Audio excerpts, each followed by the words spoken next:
नमस्कार स्टूडेंट्स। अब हम पढ़ने जा रहे हैं वर्त के बारे में, सर्कल के बारे में। बेहद ही महत्वपूर्ण टॉपिक है ये। ठीक है, बोर्ड की दृष्टि से देखा जाए तो सर्कल क्या है। सबसे पहले वृत्त की बात करते हैं। वृत्त है क्या चीज़? वृत्त कहते किसे हैं? एक फिक्स पॉइंट है।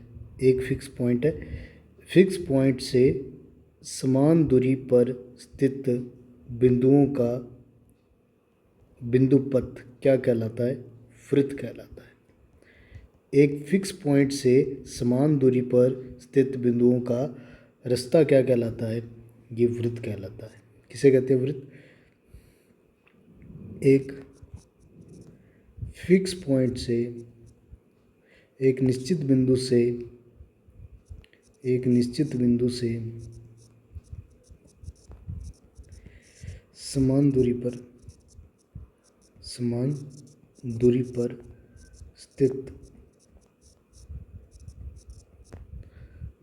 बिंदुओं का बिंदुपथ क्या कहलाता है? तो वृत्त कहलाता है। ये सर्कल के बारे में हमने जो बात की उसकी डेफिनेशन के बारे में। ठीक है, सर्कल है क्या वास्तव में? तो एक फिक्स पॉइंट से, सुनना ध्यान से, सर्कल ये है कि एक फिक्स पॉइंट से समान दूरी पर ये छोटे छोटे बिंदु है, इसके ऊपर बहुत सारे बिंदु हैं। ठीक है, एक फिक्स बिंदु से समान दूरी पर, ये दूरी है ना हमेशा इस बिंदु की और इस बिंदु की। देखिए, भले ही आप देख लो इस बिंदु की इस बिंदु से दूरी, सभी दूरियां ये समान है, बिल्कुल समान है। ठीक है, तो ये समान दूरी पर है सारे के सारे बिंदु। इस बिंदु से, बीच वाले बिंदु से समान दूरी पर स्थित बिंदुओं का जो रास्ता है वही क्या कहलाता है? वृत्त कहलाता है। और ये जो समान दूरी है ये क्या कहलाती है? इन बिंदुओं से जो समान दूरी है बीच वाले बिंदु की, ये बीच वाला बिंदु कहलाता है वृत्त का केंद्र। और ये जो समान दूरी है ये कहलाती है वृत्त की त्रिज्या, रेडियस। ठीक है, ये रेडियस कहलाती है। और ये हो गया सेंटर या ओरिजिन बोलते हैं इसका, केंद्र बोलते हैं इसको। और ये त्रिज्या हो गई अपनी वृत्त की। ठीक है, और वृत्त कहते किसे हैं? तो एक फिक्स पॉइंट से समान दूरी पर स्थित बिंदुओं का बिंदुपथ वृत्त कहलाता है। और वो समान दूरी क्या कहलाती है? ये समान दूरी जो इन सभी बिंदुओं से है, जैसे इस बिंदु से और इस बिंदु से, तो ये जो समान दूरी है ये क्या कहलाती है? त्रिज्या कहलाती है, रेडियस कहलाती है। और ये फिक्स पॉइंट क्या कहलाता है? ये केंद्र कहलाता है, ओरिजिन कहलाता है। ठीक है, ये सेंटर कहलाता है। अब बात करते हैं हम व्यास के बारे में। व्यास के बारे में कुछ आपको पहले पता होनी चाहिए। ये बेसिक चीज़ें हैं जो आपको आनी चाहिए बिल्कुल, वरना मैथ फिर समझ में नहीं आता जब बेसिक ही क्लियर ना हो। ठीक है, तो ये अपना ओरिजिन है यानी केंद्र है। ठीक है, और ये अपने को पता है रेडियस है, यहाँ से लेकर के, केंद्र से लेकर के और इस बिंदु की, इस वृत्त के ऊपर बिंदु की दूरी, ये त्रिज्या है, रेडियस है, जिसको आर से डिनोट करते हैं। किससे लिखेंगे? आर से, ये आपको पता है। अब व्यास क्या होता है? तो अब आपको पता होगा कॉर्ड के बारे में, जीवा के बारे में। जीवा के बारे में पता है? अगर नहीं है तो सुने ध्यान से। जीवा यानी जिसको बोला जाता है कॉर्ड। ठीक है, अब वृत्त पर स्थित, वृत्त क्या है? बिंदुओं का समूह है, ये तो पता चल गया। वृत्त पर मैं दो बिंदु लेता हूँ, एक बिंदु ये ले लिया वृत्त का, एक ये। इन दोनों को मिलाने वाली रेखा, इन दोनों को मिलाने वाली रेखा, इन दो बिंदुओं को, वृत्त पर स्थित किन्हीं दो बिंदुओं को मिलाने वाली रेखा क्या कहलाती है? वृत्त की जीवा कहलाती है। वृत्त पर स्थित किन्हीं दो बिंदुओं को, जैसे मान लो ये बिंदु ले लिया और एक ये हो गया, इनको मिला दूं मैं आपस में तो ये भी क्या है? जीवा ही है। ठीक है, ये सारी जीवा कहलाती है। अब व्यास क्या होता है? डायामीटर क्या होता है? डायामीटर क्या होता है? तो अब आपको ये भी पता होना चाहिए कि डायामीटर क्या होता है। तो एक ऐसी जीवा जो वृत्त के केंद्र से गुजरती है, वृत्त के केंद्र से गुजरती है, ऐसी जीवा जो वृत्त के केंद्र से गुजरती है वो क्या कहलाती है? व्यास कहलाती है। और व्यास क्या होता है? 2 गुना होता है त्रिज्या का। जैसे मान लो त्रिज्या है ना 5 सेंटीमीटर है, तो व्यास कितना हो जाएगा? डबल हो जाएगा। ये 5 इधर वाला और जुड़ जाएगा, यानी व्यास क्या हो जाएगा?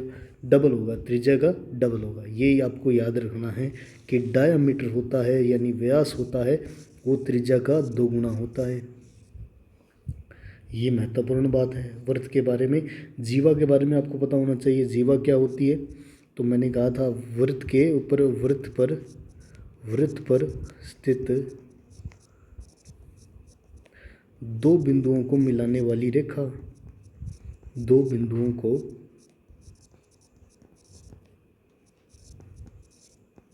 मिलाने वाली रेखा।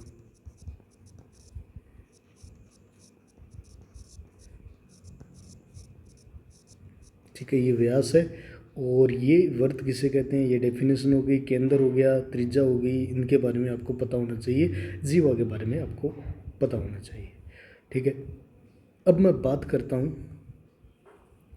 3 प्रकार के केसेस के बारे में। ठीक है, एक तो है,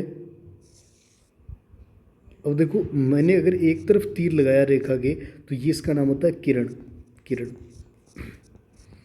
अगर मैंने दोनों तरफ तीर बना दिया, ठीक है, तो इसका नाम क्या हो गया? रेखा। ये रेखा। ठीक है, अब क्या रेखा और वृत्त दोनों कांटेक्ट में हैं? तो नहीं है। तो इसी को बोले जाएंगे, इसको बोले जाएगा, इस रेखा को बोला जाएगा अप्रतिच्छेदी रेखा। अप्रतिच्छेदी रेखा। और अगर कोई यहाँ से गुजर जाए वृत्त के 2 बिंदुओं से, ये 2 बिंदुओं से गुजरने वाली रेखा है, इसका नाम लिया जाएगा, क्या नाम लिया जाएगा? छेदक रेखा। छेदक रेखा, ये महत्वपूर्ण बात है। और एक ही बिंदु से गुजरने वाली रेखा, प्रतिच्छेद करके काट करके एक बिंदु से गुजरने वाली रेखा क्या कहलाती है? तो ये एक बिंदु से गुजरने वाली रेखा है, वो क्या कहलाती है? वृत्त की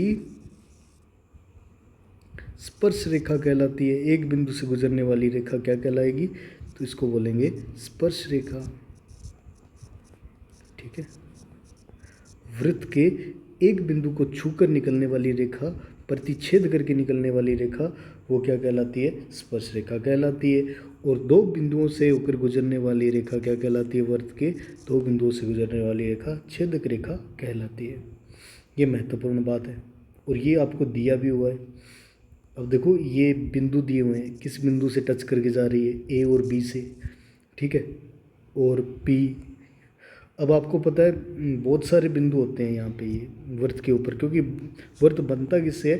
तो मैंने ये भी बताया था आपको कि वृत्त होता है वो बिंदुओं का एक बिंदुपथ होता है, रास्ता होता है एक प्रकार से, जो एक फिक्स पॉइंट से समान दूरी पर रहते हैं। और वो फिक्स पॉइंट क्या कहलाता है? केंद्र कहलाता है। ये आपको मैंने बताया भी था। अब ये महत्वपूर्ण बात एक और है इसके अंदर, वृत्त की स्पर्श रेखा के बारे में बताएगी ये बुक के अंदर, कि वृत्त की जो स्पर्श रेखा होती है वह रेखा है जो जो वृत्त को केवल एक बिंदु पर ही प्रतिच्छेद करती है। मैंने बताया था आपको, एक बिंदु के पर ही प्रतिच्छेद करती है। ठीक है, तो ये स्पर्श रेखा हो गई। वृत्त के एक बिंदु पर केवल एक स्पर्श रेखा होती है। तो याद रखना, वृत्त पर बहुत सारे बिंदु होते हैं, वृत्त के ऊपर बहुत सारे बिंदु हैं, वृत्त के ऊपर बहुत सारे बिंदु हैं। और उन सभी बिंदुओं में केवल एक बिंदु से एक ही स्पर्श रेखा गुजरती है। ये बात दिमाग में रखना कि केवल एक और एक बिंदु से ही गुजरती है एक स्पर्श रेखा। ठीक है, बस ये ध्यान रखना है आपको।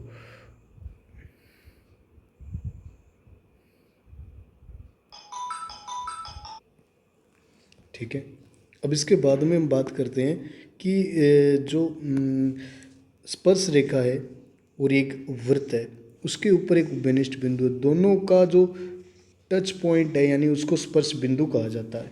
ये आपको पता है। ये वाला जो बिंदु क्या कहलाएगा, ये बिंदु जो है जो वृत्त को टच कर रहा है और रेखा पर भी है, ये क्या कहलाएगा, ये कहलाएगा स्पर्श बिंदु। स्पर्श बिंदु, ठीक है, ये स्पर्श बिंदु कहलाता है। अब ये महत्वपूर्ण प्रमेय जो आती रहती है, कई बार एग्ज़ाम के अंदर पूछी जाती है, ये कई बार बोर्ड एग्ज़ाम के अंदर पेपर में आ जाती है। तो वृत्त के किसी भी बिंदु पर, ठीक है, वृत्त के किसी भी बिंदु पर स्पर्श रेखा स्पर्श बिंदु से जाने वाली त्रिज्या पर लंब होती है।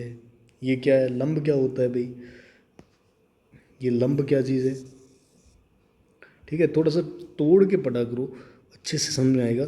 वृत्त के किसी बिंदु पर, ठीक है, वृत्त है ये, ठीक है, मान लो ये वृत्त है अपने पास, ये वृत्त है। अब वृत्त के किसी बिंदु पर, वो कह रहा है किसी बिंदु पर, ठीक है, बिंदु ले लिया कोई, ठीक है, बिंदु पर स्पर्श रेखा, इस पर स्पर्श रेखा खींच ली मैंने, जैसे ये वाली होगी, ठीक है, ये स्पर्श रेखा होगी इस बिंदु पे। स्पर्श रेखा स्पर्श बिंदु से, इस स्पर्श बिंदु से, ये रहा स्पर्श बिंदु, ये टच पॉइंट हो गया, ये वाला स्पर्श बिंदु है, ठीक है, स्पर्श बिंदु से जाने वाली त्रिज्या, त्रिज्या ये वाली के अंदर ये हो गया, जैसे वो ये के अंदर, तो ये होगी त्रिज्या, है ना, पर लंब होती है, ठीक है। और बेसिकली ये बात क्या कह रहा है, ये कह रहा है कि इस बिंदु से जो जाएगी त्रिज्या, यानी त्रिज्या बनेगी, और ये स्पर्श रेखा परस्पर क्या होते हैं, लंबवत होते हैं। त्रिज्या लंब होती है किस पे, स्पर्श रेखा पर। ये महत्वपूर्ण बात ये बता रहा है। लंब का मतलब होता है 90 डिग्री एंगल, और लंब का मतलब ये होता है कि दोनों परस्पर लंबवत हैं। जैसे देखो ये रहा 90 डिग्री एंगल बन रहा है, ये स्पर्श रेखा हमारी और ये त्रिज्या, इनके मध्य 90 डिग्री का कोण होता है, लंब होता है। ये कोण बताती है हमें, तो ये प्रमेय 10.1 बताती है कि लंब होता है ये, ठीक है, महत्वपूर्ण बात है। अब इसको सिद्ध करना सिखा रहा हूँ मैं आपको, ठीक है, ठीक है, ये प्रमेय अपने को सिद्ध करनी है कि वृत्त के किसी बिंदु पर स्पर्श रेखा, ठीक है। तो सिद्ध करने का तरीका ये रहेगा, इसको लिखा जाता है उपपत्ति। उपपत्ति यानी प्रूफ कर रहे हैं इसका, ठीक है, प्रूफ कर रहे हैं। अब वो कह रहा है वृत्त के किसी बिंदु, वृत्त बना लिया हमने सबसे पहले। अब वृत्त के किसी बिंदु पर स्पर्श रेखा, ये मैंने कोई बिंदु लिया और उस पर स्पर्श रेखा खींच दी है इस तरीके से, ठीक है, ये स्पर्श रेखा होगी अपनी, ठीक है। अब ये स्पर्श रेखा है और किस बिंदु पे है, यहाँ पे बिंदु एक, उस पर स्पर्श रेखा जिसका नाम दे रहा हूँ मैं पी बिंदु पे दे रहा हूँ स्पर्श रेखा, ठीक है। स्पर्श रेखा है पी पर, और स्पर्श रेखा, ठीक है, स्पर्श बिंदु से जाने वाली त्रिज्या पर। अब स्पर्श बिंदु से जा रही है त्रिज्या, त्रिज्या किसको मिलेगी जाके, किसके पास मिलेगी जाके, केंद्र के पास, ओरिजिन के पास मिलेगी जाके। तो स्पर्श बिंदु से जाने वाली त्रिज्या, ठीक है, ठीक है, पर लंब होती है, ये लंब होते हैं, 90 डिग्री का कोण बना रही है यहाँ पे, ये सिद्ध करना है अपने को, ठीक है। ये मान लो कि ये स्पर्श रेखा है, इसका नाम अपने बना दे देते हैं कोई एक्स वाई दे देते हैं इसका नाम, स्पर्श रेखा का नाम एक्स वाई दे दिया मैंने, ठीक है। तो एक्स वाई स्पर्श रेखा होगी। अब हम सबसे पहले उत्पत्ति में लिखा जाता है दिया है, दिया है, क्या दिया हुआ है, तो दिया है कि एक्स वाई क्या है, स्पर्श रेखा है, रेखा है जो वृत्त को पी बिंदु पर स्पर्श करती है, ये भी दिया हुआ है। अर्थात स्पर्श कर रही है पी बिंदु पर, तो पी बिंदु को क्या बोला जाएगा, स्पर्श बिंदु, ठीक है। और ओ वृत्त का केंद्र है। ये सारा कुछ हमने बता दिया उसको कि दिया हुआ है ये सारा। अब हमें सिद्ध क्या करना है, सिद्ध करना है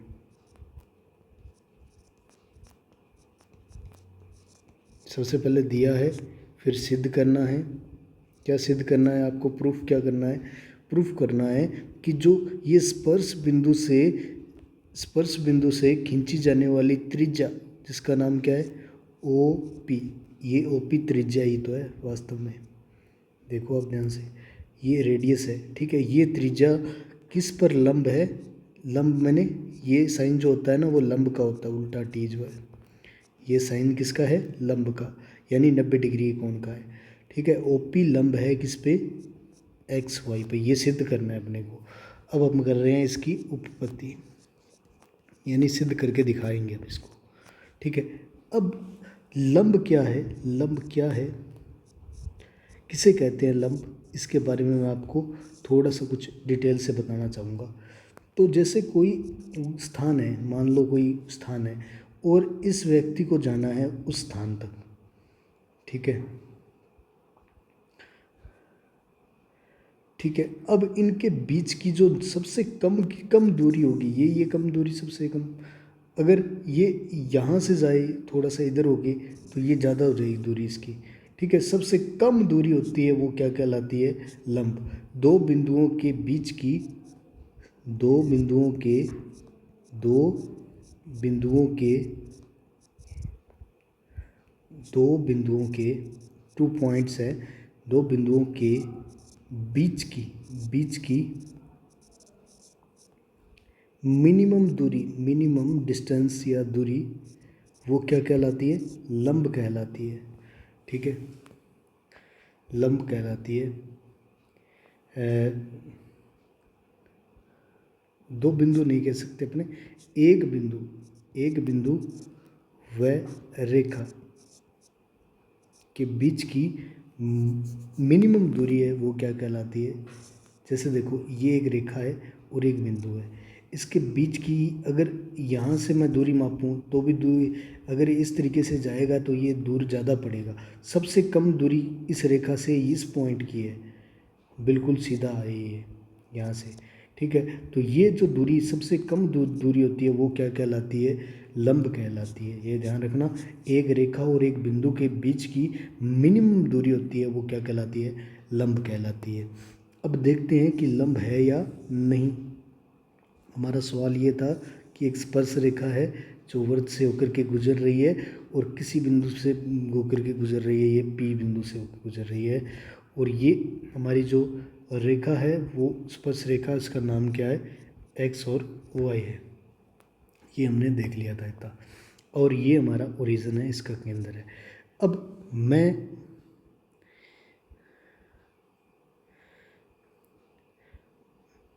हम एक्स वाई पे एक बिंदु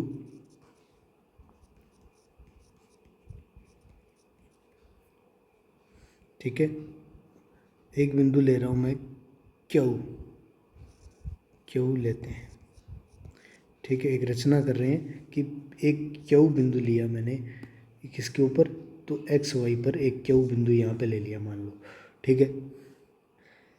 तब ठीक है, हम देखते हैं, क्या देखते हो आप, इस क्यू बिंदु को लेने के बाद आप देखते क्या हो, हम देखते हैं कि जो ओ क्यू डिस्टेंस आई, ओ क्यू का मतलब दो बिंदुओं के बीच की दूरी, ये जो डिस्टेंस आई, ठीक है, ओ क्यू जो डिस्टेंस आई वो क्या है, वो क्या है, ज़्यादा है किससे, ओ पी से, ओ पी से ज़्यादा है ये, ठीक है। ओ क्यू डिस्टेंस क्या है, ओ पी से ज़्यादा है, ठीक है। अतः हम देखते हैं, अतः हम देखते हैं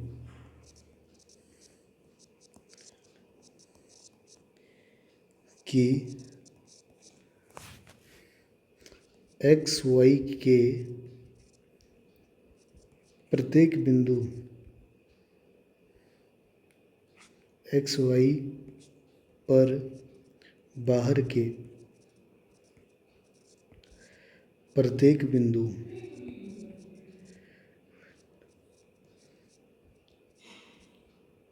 से प्रत्येक बिंदु की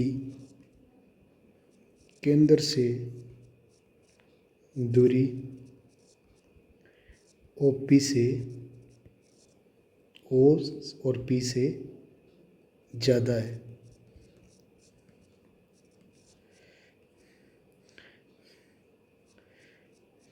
अब आप कह सकते हो कि OP, ठीक है, OP न्यूनतम दूरी है,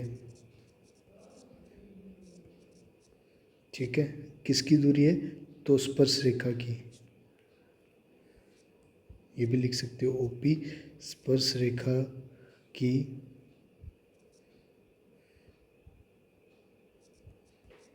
स्पर्श रेखा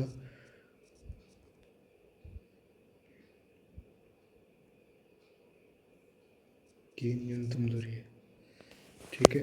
अतः आप लिख सकते हो कि OP लंब है किस पे?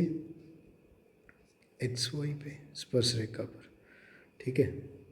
तो ये इस तरीके से सिद्ध किया जाता है इसको, ठीक है। तो ये सिद्ध कर दिया हमने कि जो त्रिज्या होती है वो क्या होती है? स्पर्श रेखा पर लंब होती है, स्पर्श रेखा पर लंब होती है, ठीक है। और ये स्टेटमेंट आप लोगों को याद रखना है कि वर्त के किसी बिंदु पर स्पर्श रेखा होती है, उस स्पर्श बिंदु से जाने वाली त्रिज्या पर लंब होती है। स्पर्श रेखा और त्रिज्या परस्पर लंबवत होती है। ये बात आपको दिमाग में रखनी है। इसके बाद में हम बात करते हैं 10.1 प्रश्नावली के बारे में। इतना आपको पता है तो अब आप 10.1 प्रश्नावली कर सकते हैं, ठीक है। अब बताओ कि वर्त पर कितनी स्पर्श रेखाएं हो सकती हैं? तो इसका आंसर रहेगा अनंत, ठीक है, अनंत। क्योंकि देखो वर्त के ऊपर अनंत बिंदु हैं, छोटे छोटे बिंदु बहुत सारे हैं, सभी पे स्पर्श रेखा खींचते जाओ तो बहुत सारी स्पर्श रेखाएं निकल के आएंगी आपके पास इस तरीके से। तो अनंत स्पर्श रेखाएं हो सकती हैं क्योंकि एक बिंदु से एक स्पर्श रेखा गुजरती है, ठीक है। तो बहुत सारे बिंदुओं का से एक रास्ता ही तो है वर्त, ठीक है। अब किसी वर्त की स्पर्श रेखा उसे बिंदुओं पर प्रतिच्छेद करती है, तो उसे एक बिंदु पर प्रतिच्छेद करती है, ओनली वन बिंदु पर, ठीक है, एक बिंदु पर प्रतिच्छेद करती है। ये हमने सीखा अभी कि एक बिंदु पर उसको प्रतिच्छेद करती है।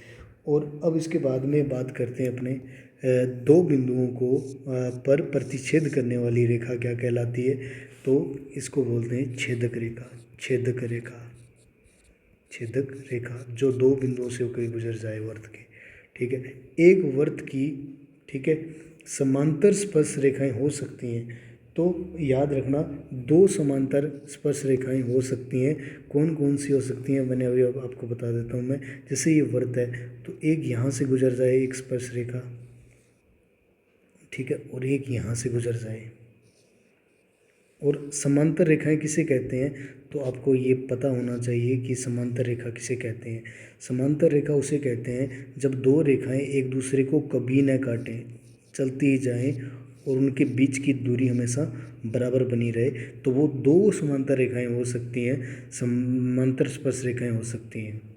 अब जैसे मैं इधर की ओर एक बना लूँ स्पर्श रेखा, तो इसके समांतर एक स्पर्श रेखा इधर हो जाएगी, तो कुल मिला के दो स्पर्श रेखाएं समांतर हैं इसकी, ठीक है। तो इस तरीके से आपको याद रखना है, दो समांतर स्पर्श रेखाएं हो सकती हैं। अब वर्त और स्पर्श रेखा है, उनको मिलाने वाला जो कॉमन पॉइंट होता है, कॉमन पॉइंट, जैसे वर्त हो गया ये, जैसे वर्त हो गया, वर्त और एक स्पर्श रेखा ये, ठीक है। तो इसको मिलाने वाला जो कॉमन पॉइंट है ये क्या कहलाता है? तो ये बिंदु क्या कहलाता है? उभयनिष्ठ बिंदु क्या कहलाता है? तो स्पर्श बिंदु कहलाता है, स्पर्श बिंदु कहलाता है, स्पर्श बिंदु कहलाता है। ये आपको पता होना चाहिए। अब इसके बाद में अपने बात आती है तीसरे प्रश्न की ओर। तीसरे प्रश्न की ओर, तो 5 सेंटीमीटर त्रिज्या वाले, 5 सेंटीमीटर त्रिज्या वाले एक वृत्त, ठीक है, एक वृत्त है ये रहा इस प्रकार से, और इसकी त्रिज्या कितनी है, तो इसकी रेडियस है वो 5 सेंटीमीटर है, 5 सेंटीमीटर है। 5 सेंटीमीटर त्रिज्या वाले एक वृत्त के बिंदु पी पर ये रहा बिंदु, मान लो यहाँ पे पी है और ये ओरिजिन है, ठीक है, इसका केंद्र है। पी पर स्पर्श रेखा पी क्यू, अब स्पर्श रेखा बोला इसने पी क्यू, तो यहाँ से एक स्पर्श रेखा जा रही होगी और उसका नाम क्या है, पी क्यू है। तो ये पी पर स्पर्श रेखा है पी क्यू, और ये आगे भी जा रही होगी इस तरीके से, ठीक है, इस तरीके से निकल रही होगी। पी क्यू केंद्र ओ से जाने वाली एक रेखा से बिंदु क्यू पर इस प्रकार मिलती है। अब देखो यहाँ पे मान लो क्यू बिंदु है, ये रहा क्यू बिंदु, ये इससे इस प्रकार मिल रही है, ठीक है, वो केंद्र से होकर जाने वाली है। देखो केंद्र से जाने वाली एक रेखा से बिंदु क्यू इस प्रकार मिलती है कि ओ क्यू कितना है, ओ क्यू है 12 सेंटीमीटर, ठीक है, ओ क्यू 12 सेंटीमीटर है। तो पी क्यू की मान ज्ञात कीजिए, पी क्यू की लंबाई ज्ञात कीजिए, पी क्यू की लंबाई ज्ञात कीजिए। तो अब देखो आप देख पा रहे हो, मैं क्या ये बोल दूँ, क्या ये बोल सकता हूँ मैं, हम जानते हैं, ये तीसरा सवाल करवा रहा हूँ आपको, हम जानते हैं कि, ठीक है, ओ पी जो त्रिज्या है वो लंब होती है किस पे, स्पर्श रेखा पर, ये हम जानते हैं। ये आप लाइन लिख भी सकते हो कि त्रिज्या, ठीक है, स्पर्श रेखा पर लंब होती है, ये हमने लिख रखा है, याद हमने पढ़ा भी है अभी 10.1 पर में जो पढ़ी। तो लंब होती है, तो ये 90 डिग्री का कोण हो गया, और ये त्रिभुज कैसा बन गया, जो ओ पी क्यू, ये जो त्रिभुज है ये कैसा त्रिभुज है, तो इस त्रिभुज का नाम क्या है, तो समकोण त्रिभुज बन गया। जब एक 90 डिग्री का कोण हो त्रिभुज के अंदर, तो वो त्रिभुज क्या कहलाता है, समकोण त्रिभुज कहलाता है, समकोण ट्रायंगल, राइट एंगल ट्रायंगल कहलाता है वो, ठीक है। अब आपको पता है कि राइट एंगल ट्रायंगल के अंदर जो 90 डिग्री का कोण होता है ये वाला है, तो इसके सामने वाली भुजा को क्या बोला जाता है, तो इसको बोला जाता है कर्ण, हाइपोटेन्यूस बोला जाता है, कर्ण बोला जाता है। समकोण त्रिभुज के अंदर 90 डिग्री के सामने वाली भुजा को कर्ण बोला जाता है, हाइपोटेन्यूस बोला जाता है, ठीक है। अब ये इसमें ये इधर वाला कोण नहीं दिए हुए, ये साइड वाले एंगल नहीं दिए हुए अपने को, तो आप अपनी मर्जी से, आप अपनी मर्जी से इसको क्या बनोगे, इसको मान लो लंब और इसको मान लो आधार, बेस परपेंडिकुलर, ठीक है, ये इनको मान लिया मैंने। अब आपको पता है कि एक थ्योरम होती है जिसको बोला जाता है पाइथागोरस प्रमेय, पाइथागोरस प्रमेय, ये समकोण त्रिभुज में काम करती है प्रमेय, ठीक है। इस प्रमेय में क्या क्या कहा गया है, इसमें कहा गया है कि जो कर्ण का स्क्वायर होगा, कर्ण का स्क्वायर होगा वो किसके बराबर होगा, आधार के स्क्वायर प्लस लंब के स्क्वायर के बराबर होगा, ठीक है, आधार का स्क्वायर प्लस लंब का स्क्वायर। अब बता सकते हो आप कर्ण कितना है, तो आप बता पाओगे कि 12 है कर्ण, क्योंकि 12 दे रखा है 90 डिग्री के सामने वाली भुजा, ये वाला कर्ण है, ये वाला, तो कर्ण 12 है। आधार कितना है, आधार आपको पता है 5 सेंटीमीटर है, और कर्ण कितना है, ये लंब कितना है, लंब का नाम है पी क्यू, पी क्यू लंब का नाम हो गया अपना, ठीक है। अब आप स्क्वायर को हल करना जानते हो, स्क्वायर का मतलब होता है 12 को 12 से गुणा करना, स्क्वायर हो गया इसका। तो 12 का स्क्वायर होता है 144, और 5 का स्क्वायर होता है 25, और पी क्यू स्क्वायर पड़ा ही रहेगा, ये वैसे का वैसा, ये 25 इस तरफ आएगा लेफ्ट, ये होती है लेफ्ट हैंड साइड और ये होती है राइट हैंड साइड। और जब भी राइट हैंड साइड से कोई चीज़ इधर आएगी तो प्लस की है तो वो माइनस की हो जाती है और गुणा वाली भाग के अंदर हो जाती है। इस तरीके से ये चेंजिंग होती है। अब 25 का कोई निशान नहीं, इसका मतलब प्लस ये इधर आया, लेफ्ट हैंड साइड में आया तो अपने पास 144 माइनस 25 हो गया। और इधर क्या बचा हुआ है तो पी क्यू का होल स्क्वायर बचा हुआ है। और ये घटाते ही आपके पास उत्तर आया 119 बराबर पी क्यू की होल स्क्वायर। क्या ये पी क्यू का उत्तर आया? नहीं आया, ये आया है होल स्क्वायर का उत्तर।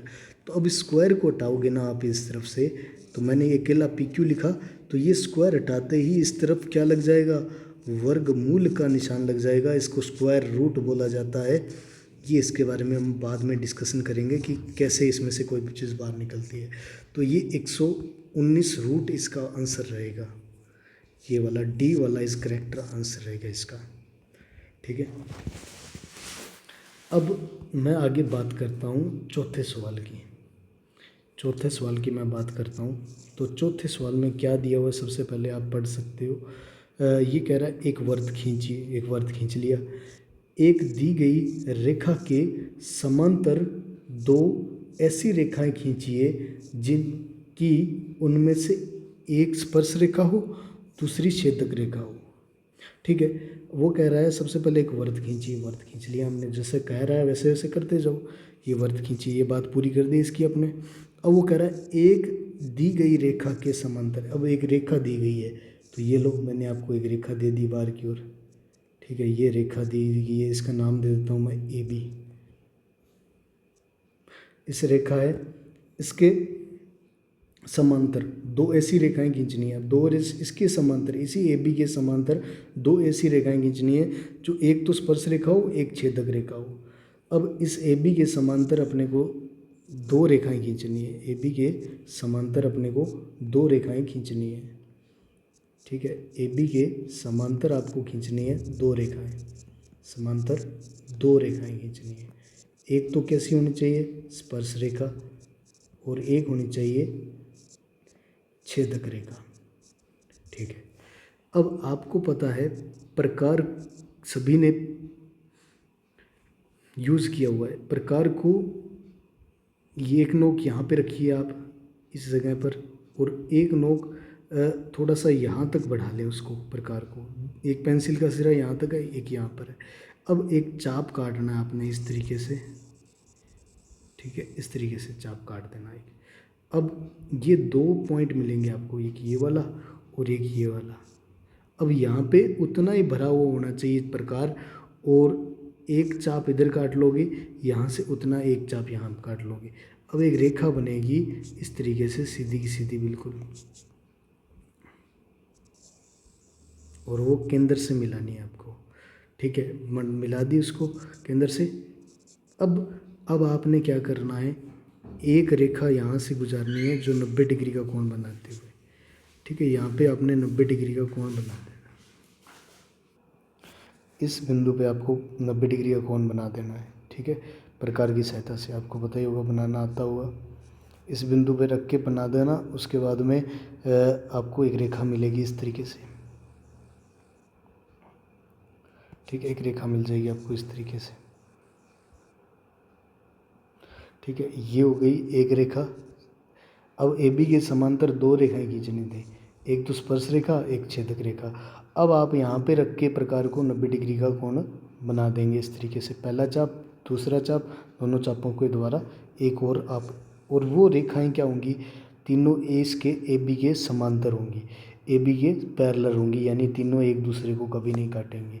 इस तरीके से हमारा ये चौथा प्रश्न पूरा होगा कि दो ऐसी रेखाएं खींची हमने, किसके समांतर, दी गई एक रेखा थी उसके समांतर दो रेखाएं खींची थी, उनमें से एक रेखा तो स्पर्श रेखा है, दूसरी छेदक रेखा है। ये हो गई अपनी 10.1 कंप्लीट। इतना नॉलेज है तो आप 10.1 पूरी कर सकते हो। अब इसमें एक महत्वपूर्ण बात यही थी, ये वाली प्रमेय थी। ठीक है, किसी बिंदु पर जो स्पर्श रेखा होती है वो स्पर्श बिंदु से जाने वाली त्रिज्या पर लंब होती है, बस ये ध्यान रखना।